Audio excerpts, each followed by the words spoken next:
మాస్టర్తో మాటామంతి కార్యక్రమానికి స్వాగతం. నేను మీ మాస్టర్ దుర్గా ప్రసాద్. ఈ రోజు మనతో పాటు అంజలి ట్రాన్స్జెండర్ గారు ఉన్నారు. నమస్కారం అమ్మా. నమస్తే అండి. ఇప్పుడు ట్రాన్స్జెండర్లు ప్రతి షాప్కి వెళ్ళి డబ్బులు తీసుకుంటారు. అదొక వృత్తిలాగా, లేదా ఇష్టం లేకపోయినా వీళ్ళు వెళ్తుంటారు. కానీ తెలంగాణ ముఖ్యమంత్రి గారు ఒక ప్రపోజల్ పెట్టారండి. ఏదైనా అయితే హోమ్ గార్డ్స్ అనే వాళ్ళు ఉన్నారో ఆ వ్యవస్థ లాగానే ట్రాన్స్జెండర్ల ట్రాఫిక్లో ఉపయోగించుకుందాం అంటున్నారు. మీకు ఏమనిపిస్తుంది ఈ విషయం తెలిసిన తర్వాత? ట్రాన్స్‌జెండర్స్‌కి జాబ్ ఇవ్వడం కూడా చాలా మంచి పనండి. ఇప్పటి వరకు కూడా ఎవరు కూడా ఇలా చేయలేదు. కానీ రేవంత్ రెడ్డి గారు మాత్రం ఇట్లా చేస్తున్నారంటే నాకు చాలా గర్వకారణంగా ఉంది. ఆయన చాలా మంచి పని చేస్తున్నారని నేను అనుకుంటున్నాను. కానీ ఏంటంటే ఇది చాలా మందికి ఉపయోగపడుతుంది. చదువుకున్న ప్రతి ఒక్కరికి ఉపయోగపడుతుంది. ఇప్పటి వరకు వచ్చిన సీఎంలు ఎవరైనా గవర్నమెంట్‌లో ఎవరైనా ఉన్నారంటే ఇప్పటి వరకు ఎవరు చేయలేదు కాబట్టి ఇప్పుడు ఈయన చేశారు కాబట్టి నిజంగా ఈయన దేవుడని అనుకోవాలి. ట్రాన్స్‌జెండర్స్ కోసం కూడా ఈయన పట్టించుకుంటున్నారు. ట్రాన్స్‌జెండర్స్ కోసం కేర్ తీసుకుంటున్నారంటే మాకు చాలా గర్వకారణంగా ఉంది. ఇలాంటి సీఎంలు మాకు కావాలి. కావాలి కాబట్టి ఎంచుకున్నాము. ఆయన ఇప్పుడు సీఎం కింద ఉండి మమ్మల్ని ఒక దారి చూపిస్తున్నారు. కానీ చదువుకున్న వాళ్ళందరూ చేస్తారు. చదువులేని వాళ్ళ పరిస్థితి కొంచెం ఇబ్బందిగా ఉంటది. జాబ్ చేయడానికి మాకు ఎలాంటి అభ్యంతరం లేదు. కానీ మేము చేస్తాము. జాబ్ అనేది చేస్తాము. కానీ అందులో వచ్చే ఆదాయం ఎంతనేది మాకు తెలీదు. ఇప్పుడు మేము షాపుల కలెక్షన్‌కి వెళ్తాం కాబట్టి మేము నెలకు ఒక రూ. 1000 నెలకి ఒక 30,000 అయినా సంపాదించుకుంటాం. రోజుకు రూ. 1000 చొప్పున నెలకి ఒక 30,000 సంపాదించుకుంటాం కాబట్టి మరి అందులో వచ్చేది ఇందులో వస్తదా? ఇందులో వస్తే ఓకే. చదువురాని పరిస్థితి కొంతమందున్నారు. చదువులేని వాళ్ళు కొంతమందున్నారు. వాళ్ళ పరిస్థితి ఏంటి? చదువుకున్న వాళ్ళు మాత్రం చేస్తే సరిపోతదా? లేకపోతే చదువురాని వాళ్ళకి కూడా ట్రైనింగ్ ఇచ్చి మీరు జాబుల్లో పెడతారా? అది తెలీదు. అది తెలీదు. ఇప్పుడు ఏమిటంటే ఒక 20,000 అనుకోండి. 20,000 అంటే జనరల్‌గా అంటే హోమ్ గార్డ్స్ ఇటువంటి వాళ్ళకి స్టార్టింగ్ 20,000 ఉండొచ్చేమో అని నేను అనుకుంటాను. మీరన్నట్టు 30,000 ఇస్తే ఇంకా మంచిది. హ్మ్. ఆ 30,000 ఇచ్చి ఎన్ని అవర్స్ రోజుకి మీరు షాప్‌కెళ్ళి ఎన్ని అవర్స్ వర్క్ చేస్తారు మీరు షాప్‌కెళ్ళటంలో? అన్ అవర్స్, ఇన్ అవర్స్ అని ఏమి లేదండి. ఆ! మాకు మనసు బాగోకపోతే ఇంట్లోనే ఉంటాము. మనసు బాగుంటే మేము బయటకి వెళ్ళి భిక్షాటన చేసుకుంటాము. ఒక 2, 3 గంటలు మేము చూసుకొని వచ్చేస్తాం అంతే. మరి ఇక్కడైతే ఒక 8 గంటలు పని చేయవలసొస్తది. పొద్దున ఒక 4 అవర్స్, ఈవినింగ్ 4 అవర్స్, మొత్తానికి 8 అవర్స్ డ్యూటీ మాత్రం ఉండొచ్చు. మరి దీనికి ఎండలో నిలబడి లేకపోతే వర్షంలో ఇవన్నీ కూడా మీరు చూస్తున్నారు కదా రోడ్డు మీద ట్రాఫిక్ పోలీసులు ఎలా ఉంటారు. దీనికి మన ట్రాన్స్జెండర్లందరూ ఒప్పుకుంటారంటారా? కొంతమంది ఒప్పుకునేవాళ్ళు ఒప్పుకోవచ్చు. చేసేవాళ్ళు చేయొచ్చు. చదువుకున్న వాళ్ళు కూడా ఇది ఒక మంచి దారని అనుకోవచ్చు. కానీ 8 అవర్స్ అనేది కష్టమే. ఎందుకంటే మేము బ్రతుకుతున్నామంటే ఏదైనా జాబ్ చేసుకోవాలన్న ఆలోచన మాకు ఇప్పటివరకు రాలేదు. కొంతమందికి వచ్చినా గానీ ఎవరు ఇవ్వలేదు. కానీ ఇప్పుడు ఈయన ఇస్తున్నారు కాబట్టి మనం చేయొచ్చు. కానీ టైం కూడా ఎక్కువ ఉంది. సాలరీ కూడా చాలా తక్కువ ఉంది. ఇష్టమైన వాళ్ళు మాత్రమే చేస్తారు. ఇష్టం లేని వాళ్ళు మాత్రం చెయ్యరని అనుకుంటున్నాను నేను. అది కూడా ఆలోచించాలి. ఒకవేళ నాకు ఇప్పుడే ఆలోచన వచ్చిందండి. ఈ జాబ్ చేసుకుంటూ కూడా మామూలుగా మన షాపులకు వెళ్ళే వృత్తి ఉంది కదా, అలా చేసుకుంటే ఇప్పుడు జాబ్ చేసుకున్న ప్రతి ఒక్క వ్యక్తికి ఒక జనాలకి ఒక రెస్పెక్ట్ అనేది వస్తది. జాబ్ చేసుకునే వాళ్ళని చూసి మంచిగా జాబ్ చేసుకుంటుందిరా బాబు ఈమె ట్రాన్స్‌జెండర్ అయినా గాని అనుకుంటారు. కానీ ఇదే జాబ్ చేసిన వ్యక్తి మళ్ళీ భిక్షాటన చేస్తే నువ్వు జాబ్ చేస్తున్నావు కదా నీకు ఇదే పని మళ్ళీ అని మళ్ళీ వాళ్ళే ప్రశ్నిస్తారంటారా? ప్రశ్నిస్తారు. మరి అలాంటప్పుడు మేము ఏం సమాధానం చెప్పాలి? మా దగ్గర సమాధానం ఉండదు. ఇప్పుడు రేవంత్ రెడ్డి గారి ఆలోచన మొత్తం దేశమంతా నేను ఉపయోగపడుతుంటారా? ఇది ఒక చెడ్డ ఆలోచన అంటారా? ఇది చెడ్డ ఆలోచన నేను అన్ను. ఇది చాలా మంచి ఆలోచన అని అంటాను నేను. ఎందుకంటే ఎవరు చేయలేని పని ఇంత గొప్ప పని ఈయన చేస్తున్నారు కాబట్టి చాలా ఇది మంచి పని, మంచి పద్ధతి కూడా. చాలా గౌరవంగా చేస్తున్నారు ఆయన ట్రాన్స్‌జెండర్స్‌కి. ఇలాంటి పని ఎవరు చెయ్యలేదు. కానీ ఈ సాలరీ విషయానికొచ్చి, ఈ టైమింగ్ విషయానికొస్తే కొంచెం ఆలోచించి ఏదైనా ఇంకో మాట చెప్తే బాగుంటదని నేను అనుకుంటాను. నేను అనుకోవటం అంటే మీ యూనియన్ పిలిచి లీడర్లు ఉంటారు కదా, ఆ లీడర్ని పిలిచి మొత్తం టైమింగ్స్ అన్ని ఎక్స్ప్లెయిన్ చేస్తారేమో నేను అనుకుంటున్నాను పర్సనల్ గా.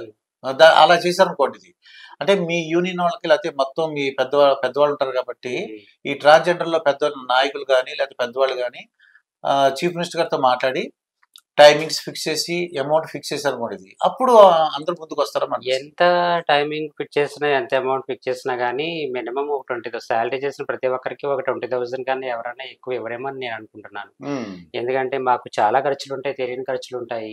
ఇప్పుడు మేము ఎలా బ్రతుకుతున్నాం అనేది అందరికీ తెలుసు. మేము ఎంత ఉదాసగా ఉంటామన్నది, లేకపోతే ఎంత మంచి మంచి కాస్ట్యూమ్స్ వేసుకుంటాము, మా హౌస్లో ఏంటి, ఇలా కొంతమందికి చాలా మందికి తెలిసే ఉంటది.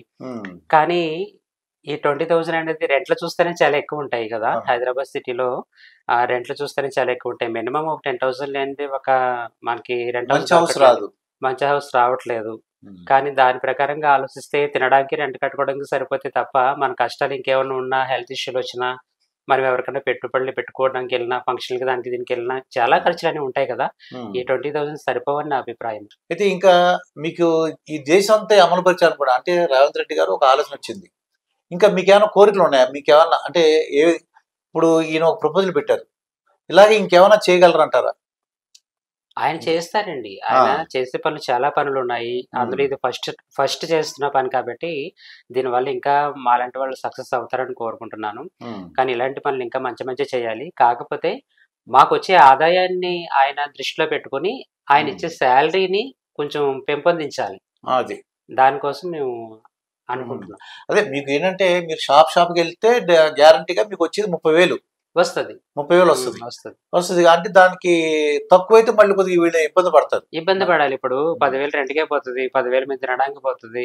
ఇంకో 10,000 ఉందనుకో, కాస్ట్యూమ్‌లకి మాకే హెల్త్ ఇష్యూలొస్తాయి. లేకపోతే ఇప్పుడు మనిషి అనే వాళ్ళకి రోగాలని రావడం సహజమే కదా! ఏమన్నా ఇప్పుడు హాస్పిటల్‌కి వెళ్ళాలన్నా ఒక రూ. 1000 బిల్ పెడితే గాని మనకి స్లిప్ రాయట్లేదు. తర్వాత మెడిసిన్‌కని ఒక రూ. 1000 అయిపోతది. అక్కడికే మనం చూసుకుంటే ఇంక 30,000 కూడా సరిపోనట్టే లెక్క. నిజంగా చెప్పాలంటే. ఇప్పుడు దాని ప్రకారంగా చూసుకుంటే ఆయన ఇచ్చే సాలరీ ఏమనుకుంటున్నారో మనకు తెలీదు. ఏమిస్తారన్నది సంగతి మనకు తెలీదు కాబట్టి, ఎగ్జాంపుల్ మనం మాట్లాడుకుంటున్నాం కాబట్టి ఒక 20,000 అని చెప్పేసి, దాని ప్రకారంగా అది 20,000 అని అనుకుంటే అది సరిపోని సాలరీ అని నేను అనుకుంటున్నాను. టైమింగ్స్ అయితే మీ ఉద్దేశం ప్రకారం ఎన్ని అవర్స్ మంచిదంటారు? ఎంత సాలరీ కావాలంటారు మీ ఉద్దేశం ప్రకారం? టైమింగ్స్ ఆఫీస్‌లో చేసే ప్రతి ఒక్కరికి కూడా 8 అవర్స్ మినిమం ఉంటుంది. 8 అవర్స్ అనేది మినిమం వర్క్ చేస్తేనే కదా ఎవరన్నా సాలరీ ఎక్స్‌పెక్ట్ చేస్తారు. ఆయన 8 అవర్స్ డ్యూటీ పెట్టినా గాని, ఆ సాలరీ అనేది కొంచెం ఎక్కువ ఇచ్చి, మాలాంటి వాళ్ళని కొంచెం చదువుకున్న వాళ్ళని, ఇంట్రెస్ట్ ఉన్న వాళ్ళని ఉద్యోగాలకు తీసుకుంటూ, ఉన్న వాళ్ళని ఇంకా లేని వాళ్ళు వృద్ధాప్యంలో ఉంటారు కొంతమంది. అలాంటోళ్ళకి ఏమీ ఉండదు కాబట్టి, అలాంటోళ్ళు భిక్షాటన చేసుకుంటూ, ఇంకా మేము ఈ వృత్తిని వదులుకోలేము ఫస్ట్ అప్పుడు చెప్పాలంటే. ఎందుకంటే చదువుకోలేనోళ్ళు కొంతమందున్నారు. చదువుకున్న వాళ్ళు, ఇంట్రెస్ట్ ఉన్నవాళ్ళు చెయ్యొచ్చు. ఈ జాబ్ అనేది చెయ్యొచ్చు. ఇంట్రెస్ట్ లేని వాళ్ళు కూడా కొంతమంది చేద్దామన్న ఫీలింగ్‌తో చేస్తారు. కానీ ఇన్‌కేసు ఎప్పుడైనా పొరపాటు వస్తదేమో. ఏంటంటే పొరపాటు అనేది ఏంటంటే, మనం ఇప్పుడు ఒక జాబ్ చేస్తున్నాము.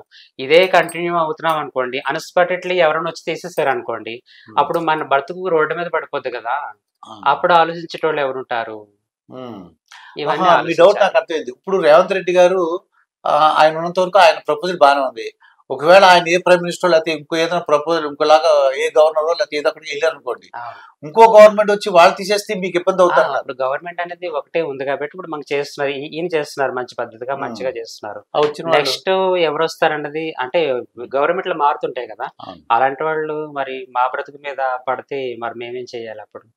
ఇది కూడా ఆలోచించాలి. ఇది కూడా మీ డౌట్ అన్నమాట. నా డౌట్ కాదు, అందరి డౌట్ ఇదే ఉంటది. ఎందుకంటే ఒక జాబ్ లో మనం చేస్తున్నామంటే ఆ జాబ్ అనేది ఎంతవరకు పర్మనెంట్ అనేది మనం చెప్పలేము.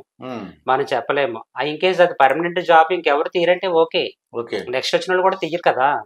నెక్స్ట్ వచ్చిన గవర్నమెంట్ కూడా తీయడానికి ఛాన్స్ లేవు అక్కడ. లేదు కాబట్టి పర్మనెంట్ జాబ్ అయితే ఓకే. టెంపరరీ జాబ్ అయితే కనుక మనం ఆలోచించాలి. ఇప్పుడు ఆరోగ్యం ఉన్నంత వరకు మనం జాబ్ చేసుకుంటాం అనుకోండి, ఎగ్జాంపుల్. ఆరోగ్యం చెడిపోతే మనల్ని ఎవరు చూస్తారు? చూడరు. మనల్ని చూసింది జాబే కదా. ఆ జాబ్ కూడా మనకు సరిగ్గా లేకపోతే మేము ముందు ప్రాబ్లమ్స్ లో పడతామేమోనని నా అభిప్రాయం. తర్వాత మామూలు మేము ఇంకో జనరల్ క్వశ్చన్ అడుగుతున్నాను. ఇదివరకు ఎవరైనా డబ్బులు ఇవ్వలేదనుకోండి, షాప్ దగ్గరికి వెళ్ళినప్పుడు వాళ్ళు కోప్పడిపోవడం, తిట్టి అలా చేసేవారు. ఇప్పుడు అది మారిందంటారా ఆ వైఖరి? లేదండి, ట్రాన్స్జెండర్స్ ఎప్పుడు కూడా కోపడరు. నిజంగా ట్రాన్స్జెండర్స్ అనే వాళ్ళు ఎవరు కూడా కోపడరండి. ఇప్పుడు అవతల వ్యక్తి ఏమైనా అంటేనే కదా మనం అంటాం. ఇప్పుడు మన దారిలో మనం నడుచుకుని పోతున్నాం కదా, అలా కదా డబ్బులు ఇవ్వలేదని. అదేనండి, అంటే అక్కడికే వస్తున్నాను నేను. ఇప్పుడు మన దారి మనం వెళ్ళిపోతున్నాము, ఎవరన్నా మనల్ని కాకేసి తిట్టినా, కాకేసి కొట్టినా మనం రియాక్ట్ అవుతాం. ఇప్పుడు సపోజ్ అవతల వాడు ఏమైనా అంటేనే కదా మనం రియాక్ట్ అయ్యేది. అవతల వాళ్ళు తప్పులేదే ట్రాన్స్జెండర్ ఎందుకు తప్పు ఎంచుకుంటారు అట్లా? అంటే ఒక షాప్ దగ్గరికి వెళ్ళినప్పుడు ఇదివరకు నేను చూసానండి, వాళ్ళు ఇవ్వలేదనుకోండి తిట్టి వెళ్ళేవారు. అంటే పూర్వం, నేను ఇప్పుడు కాదండి, నేను ఇప్పుడు చిన్నప్పుడు సంగతి చెప్తున్నా. మరి ఇవ్వట్లేదు ఏదో మాట అనేసి వెళ్ళిపోరండి. ఇప్పుడు అలాంటిది ఏమైనా ఉందా, మారిందంటారు? లేదండి, అలాంటిది ఏమీ లేదు. ఇప్పుడు ట్రాన్స్జెండర్స్ అందరూ కూడా చాలా గౌరవంగా బ్రతుకుతున్నారు. ఎక్కడైనా భిక్షాటన చేసుకోవడానికి వెళ్ళినప్పుడు కానీ, ఇన్కేస్ ఓపెనింగ్స్కి వెళ్ళినప్పుడు కానీ, ఎక్కడికైనా వెళ్ళినప్పుడు కూడా చాలా పద్ధతిగా మీరు ఏమిస్తారు ఇవ్వండి అని గౌరవంగానే అడిగి తీసుకుంటున్నారు. కానీ చాలా మంది ప్రపంచంలో కొంతమంది చాలా మంది ఉన్నారు మమ్మల్ని ఆదుకునేటోళ్ళు, మమ్మల్ని ప్రేమగా చూసి మాకు ఎంతో కొంత ఇచ్చి మమ్మల్ని ఆదరించే వాళ్ళు కూడా ఉన్నారు. వాళ్ళందరికీ కూడా నిజంగా నేను హ్యాట్సాప్ చెప్తాను. ఎందుకంటే చాలా మంచి వాళ్ళు ఉన్నారు ప్రపంచంలో కొంతమంది. అంటే డిమాండ్ చేస్తారంటే మాకు ఎంత కావాలి, 100 కావాలి, 50 కావాలని డిమాండ్. ఇప్పుడు డిమాండ్ అనేది ప్రతి ఒక్క విషయంలోనే ఉంటదండి. ఒక మా విషయంలోనే కాదు. ఇప్పుడు ఇంటి వంట డిమాండ్ చేస్తాడు. మనం జాబ్ చేసే వర్కరం కాబట్టి మనం కూడా ఇంత సాలరీ కావాలని డిమాండ్ చేస్తాము. లేకపోతే ఇంట్లో వాళ్ళ మీద మనం డిమాండ్ ప్రతి ఒక్కటి డిమాండే ఉంటది. డిమాండ్ అని ఏముండదు. డిమాండ్ అని మనం అనుకోకుండా ఉంటే ఫస్ట్ అది డిమాండ్ కాదు. అది డిమాండ్ కాదు, అది రిక్వెస్ట్ అని అవతల వాళ్ళు అనుకున్నప్పుడే అది డిమాండ్ కాదని యువతల వాళ్ళకి అర్థమవుతుంది. అది డిమాండ్ కాదు. ఏదైనా అడగంది అమ్మని కూడా అన్నం పెట్టదంటారు కదా. అట్లానే నేనేమంటున్నానంటే డిమాండ్ అని ఎప్పుడు అనుకోవద్దు, రిక్వెస్ట్ అని అనుకోవాలి. నాకు ఇంత కావాలని అడిగినప్పుడు ఇంత కాదమ్మ ఇంత అంటే అది ఓకే. అంతేగాని కొంతమంది ఎట్లా మాట్లాడతారంటే మీరు ఎట్లా ఉంటారో మాకు తెలుసు, అట్లా ఉంటారు మాకు తెలుసు, ఎలాంటి ఎలాంటి అని చెప్పేసి ముక్కుసూటిగా మాట్లాడి తిట్టి పంపించినట్టు నోటుకొచ్చినట్టు మాట్లాడి తిట్టి పంపించిన వాళ్ళు కూడా నేను చాలా మందిని చూశాను. చాలా మందిని చూశాను. చాలా అసహ్యంగా మాట్లాడిన వాళ్ళు కూడా చూశాను. అప్పుడు ఏం చేశారు మరి? ఇంకేం చేయలేము. ఏం చేయడం కన్నా మన వృత్తి మనం చేసుకుంటున్నాము. వాళ్ళు దయ ఉంటే ఇస్తారు, లేదంటే లేదు. సరే నాన్న ఏమీ వద్దులే, మీరు అంత కోపపడొద్దు అని చెప్పేసి మేము ఉత్తినే వెళ్ళిపోతాం, వచ్చేస్తాం. ఇప్పుడు మన తెలంగాణలో హైడ్రా వచ్చిందని కొత్తగా రంగనాథ్ గారు, రేవంత్ రెడ్డి గారు రెవెన్యూ డిపార్ట్మెంట్ RRR అని ఉన్నారన్నమాట. రేవంత్ రెడ్డి గారు, రంగనాథ్ గారు రెవెన్యూ డిపార్ట్మెంట్ వాళ్ళు ఏం చేస్తారంటే చెరువుల్ని కబ్జా చేసిన వాళ్ళని కూల్చేస్తున్నారు. మీరు చూసే ఉంటారు. న్యూస్ లో వస్తుంది, యూట్యూబ్ లో వస్తుంది, అన్నిట్లో వస్తుంది. మీకేమనిపిస్తుంది? నాకేమనిపిస్తుంది అంటే ఇది కూడా ఒక రకంగా మంచి పద్ధతి అని చెప్పాలి. ఇది కూడా ఒక మంచి పని. ఎందుకంటే ఇల్లు లేని వాళ్ళు చాలా మంది ఉన్నారండి. ఇప్పుడు ఇల్లు లేని వాళ్ళు చాలా మంది ఉన్నారు. రెంట్లు కట్టుకోక బాధపడే వాళ్ళు చాలా మంది ఉన్నారు. ఇప్పుడు ఇలా చేయడం వల్ల ఇప్పుడు మన ఈ హైదరాబాద్ లో చెరువులు లేవు. ప్లస్ చెప్పాలంటే ఫస్ట్ ఆఫ్ ఆల్ వర్షం పడుతుంది, నీళ్లు స్టాక్ అవ్వడానికి ఎక్కడ లేవు కదా. నీళ్లు రోడ్డు మీద స్టాక్ అయిపోయి ఇప్పుడు మనం నడిచే దారి కూడా ఏదో ఒక స్విమ్మింగ్ పూల్ లో రెడీ అయిపోతుంది, ఒక గోదావరి రెడీ అయిపోతుంది. అప్పుడు జనాలకి చాలా ఇబ్బందికరమైన విషయం ఇది. అలాంటి ఇబ్బందులు ఏమి లేకుండా ఉండాలంటే ఈ మన రేవంత్ రెడ్డి గారు చేసే పని చాలా కరెక్ట్ అని నేను చెప్తున్నాను. కాకపోతే కొంతమందికి మనసు బాధగా ఉంటది. ఎందుకంటే మేము కట్టుకుని ఉంటున్నాము, ఇట్లా ఛానల్ నుంచి ఉంటున్నామని చాలా మంది బాధపడతారు. కానీ ఏంటంటే న్యాయంగా ఆయన చేయవలసిన పని ప్రభుత్వం ఏది చెయ్యాలనుకుంటుందో, ఏది ధర్మమో ఏది న్యాయమో ప్రభుత్వానికి తెలుసు కాబట్టి అది చేసుకుని పోతుంది. కాబట్టి మనం బాధపడడం తప్ప మనం ఏం చేయలేము.